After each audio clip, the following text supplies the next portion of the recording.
আজকে বলবো একটা পুরো গ্রামের মানুষ একসাথে গায়েব হয়ে যাওয়ার ঘটনা। ভাবুন তো, কোথাও যুদ্ধ বা সংঘর্ষ বা তার কোনো সংকেত ছাড়াই হাজার হাজার মানুষ নিখোঁজ হয়ে গেল। শুধু একটি গাছে একটা শব্দ খোদাই করে রাখা ছিল। এই শব্দটি হলো ক্রেট ওয়ান। আজ আমরা জানবো সেই রহস্যময় ঘটনার কথা, যার নাম ক্রেট ওয়ান। 1590 সালে আমেরিকার উপকূলে অবস্থিত রোয়ানোকে একটি দ্বীপে ইংরেজ উপনিবেশকারীরা বাস করত।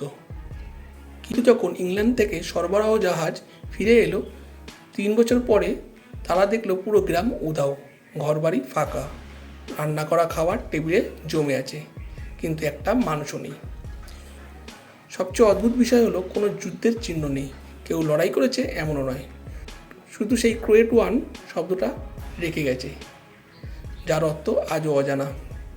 বিজ্ঞানীরা বলছেন হয়তো তারা স্থানীয় উপজাতিদের সঙ্গে মিশে গিয়েছিল, কেউ বলছে তারা সমুদ্রের ঝড়ে মারা যায়, কিন্তু এখনও পর্যন্ত সেই রহস্যময় সমস্যার সমাধান করে উঠতে পারেনি। এটাই ইতিহাসের সবচেয়ে রহস্যময় হারিয়ে যাওয়া গ্রাম, যেটা আজও পৃথিবীর ইতিহাসবিদদের অজানা এবং মাথা ব্যথার কারণ হয়ে রয়েছে।